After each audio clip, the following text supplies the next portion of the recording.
ഈ മാസത്തെ ക്ഷേമ പെൻഷൻ നിലമ്പൂർ വോട്ടെടുപ്പിന് മുമ്പ് നൽകാൻ സർക്കാർ നീക്കം. എല്ലാ മാസവും അവസാന ആഴ്ചയിലാണ് ക്ഷേമ പെൻഷൻ നൽകാറുള്ളത്. നിലമ്പൂരിൽ 19-ന് വോട്ടെടുപ്പ് നടക്കുന്ന സാഹചര്യത്തിൽ അതിനു മുമ്പ് അക്കൗണ്ടുകളിൽ പണമെത്തിക്കുവാനാണ് സർക്കാരിന്റെ ശ്രമം. AICC സംഘടനാ ജനറൽ സെക്രട്ടറി KC വേണുഗോപാലന്റെ ഈ വിമർശനത്തോടെ നിലമ്പൂർ ഉപതെരഞ്ഞെടുപ്പിലെ മുഖ്യ പ്രചാരണ വിഷയമായി ക്ഷേമ പെൻഷൻ മാറിയിരുന്നു. ക്ഷേമ പെൻഷൻ വാങ്ങുന്ന പാവപ്പെട്ടവരെ കൈക്കൂലി വാങ്ങുന്നവരാക്കി അപമാനിച്ചുവെന്ന് ആരോപിച്ച് ഭരണപക്ഷവും പ്രതിരോധവുമായി പ്രതിപക്ഷവും കൊമ്പുകോർക്കുന്നതിനിടെയാണ് നിലമ്പൂർ വോട്ടെടുപ്പിന് മുമ്പ് ഈ മാസത്തെ ക്ഷേമ പെൻഷൻ നൽകാൻ ധനവകുപ്പ് ഒരുങ്ങുന്നത്.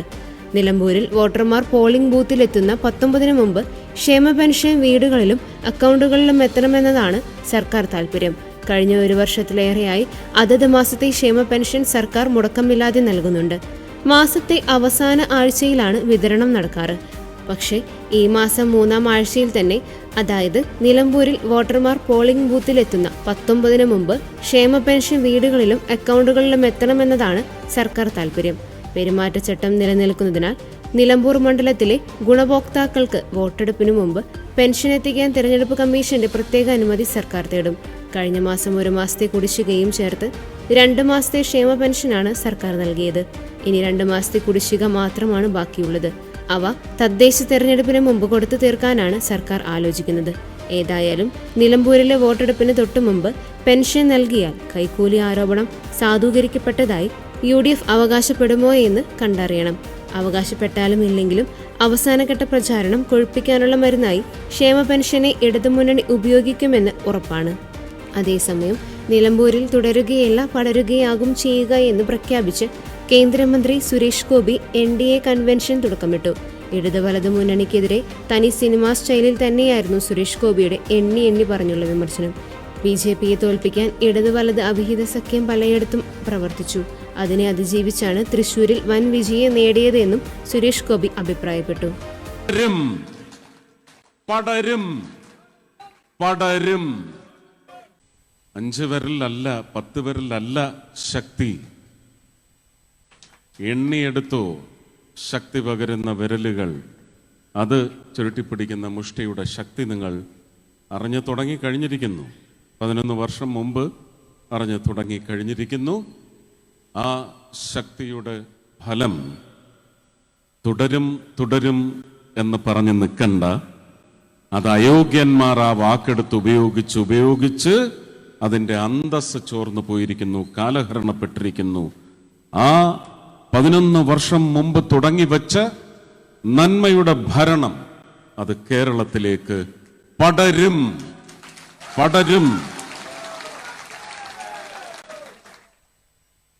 മോഹൻ ജോർജിന് ഒരു പക്ഷേ നിങ്ങൾ രാഷ്ട്രീയത്തിന് അതീതമായി തന്നെ ചിന്തിച്ചാൽ തൃശ്ശൂർ സംഭവിച്ചത് അതുതന്നെയാണ്. തൃശ്ശൂരിലെ വിജയം എൻ്റെ വിജയമല്ല, എൻ്റെ രാഷ്ട്രീയ കക്ഷിയുടെ വിജയവുമല്ല. അതവിടുത്തെ ജനങ്ങളുടെ വിജയമാണ്.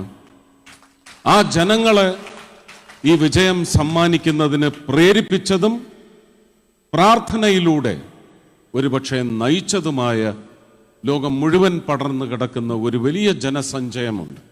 ആ ജനസഞ്ചയത്തിൻ്റെ വിജയമാണത്. പക്ഷെ അതെന്താണ് സൂചിപ്പിക്കുന്നത്? വ്യക്തി എന്ന് പറയുന്നത് പ്രധാനം തന്നെയാണ്. ഞാൻ ഓർക്കുന്നത് ശ്രീ വാജ്പേയിജിയുടെ വാക്കുകളാണ്. എനിക്ക് തോന്നുന്നത് ശേഖർ ഗുപ്തയാണെന്ന് തോന്നുന്നു, അല്ലേ? അദ്ദേഹത്തോടൊരു ചോദ്യം ചോദിച്ചതിന് പ്രതിപക്ഷം അങ്ങയെക്കുറിച്ച് പറയുന്നത് അങ്ങ് നല്ല വ്യക്തിയാണ്, പക്ഷെ തെറ്റായ പാർട്ടിയിലാണ്.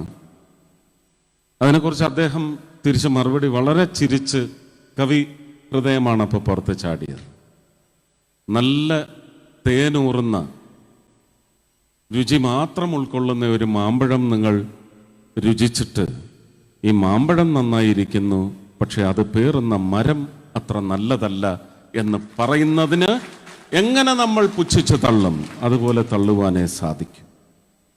പടരണമെങ്കിൽ, ഞാൻ ഇവിടെ നിന്ന് ആദ്യം ഉപയോഗിച്ച വാക്ക് പടരും എന്നതാണെങ്കിൽ, ആ പടർത്തുന്നതിനുള്ള ഒരു സംഘശക്തി അത് ശ്രീമാൻ നരേന്ദ്രമോദിജിയുടെ നേതൃത്വത്തിൽ 11 വർഷം മുമ്പ് പ്രവർത്തനങ്ങൾ ആരംഭിച്ചെങ്കിൽ ആ നന്മ കേരളത്തിലേക്കും പടരണമെങ്കിൽ അതിനുള്ള തുടക്കം കുറിച്ചത് നേമത്താണ്. നേമത്ത് പക്ഷേ അക്കൗണ്ട് പൂട്ടിച്ചു എന്ന് വളരെ മ്ലേച്ഛമായ ജനാധിപത്യ വിരുദ്ധമായ വാക്കുകൾ ഉപയോഗിച്ച് അതിന് കുറച്ച് കാണിക്കുന്നുണ്ടെങ്കിൽ ആ പൂട്ടിച്ചതിന് ജനാധിപത്യത്തിൻ്റെ നട്ടലൊടിക്കുന്ന തരത്തിലുള്ള വോട്ട് പ്രീണനത്തിലൂടെയായാലും മറ്റേത് അധമ മാർഗത്തിലൂടെയായാലും അങ്ങനെ ഒരു അവിഹിത സഖ്യം ചേരൽ എന്ന് പറയുന്നത് ഒരുപക്ഷെ ആ ഒരു സീറ്റ് എന്ന് പറയുന്നത് പിച്ചി ചീന്താൻ അവർക്ക് സാധിച്ചിട്ടുണ്ടാവും. പക്ഷെ അതിന് കൊടുത്ത കുറുക്കിനടിയാണ് 7 മണ്ഡലങ്ങൾ അടങ്ങുന്ന അതിൽ 6 മണ്ഡലങ്ങളിൽ വമ്പിച്ച മുന്നേറ്റം. ഈ പറയുന്ന ഇടതിന്റെയും വലതിന്റെയും ഒക്കെ അന്തസ് ചോർത്തിക്കളയുന്ന, ഇല്ലായ്മ ചെയ്ത് കളയുന്ന, കത്തിച്ചു കളയുന്ന 7-6 മണ്ഡലത്തിലും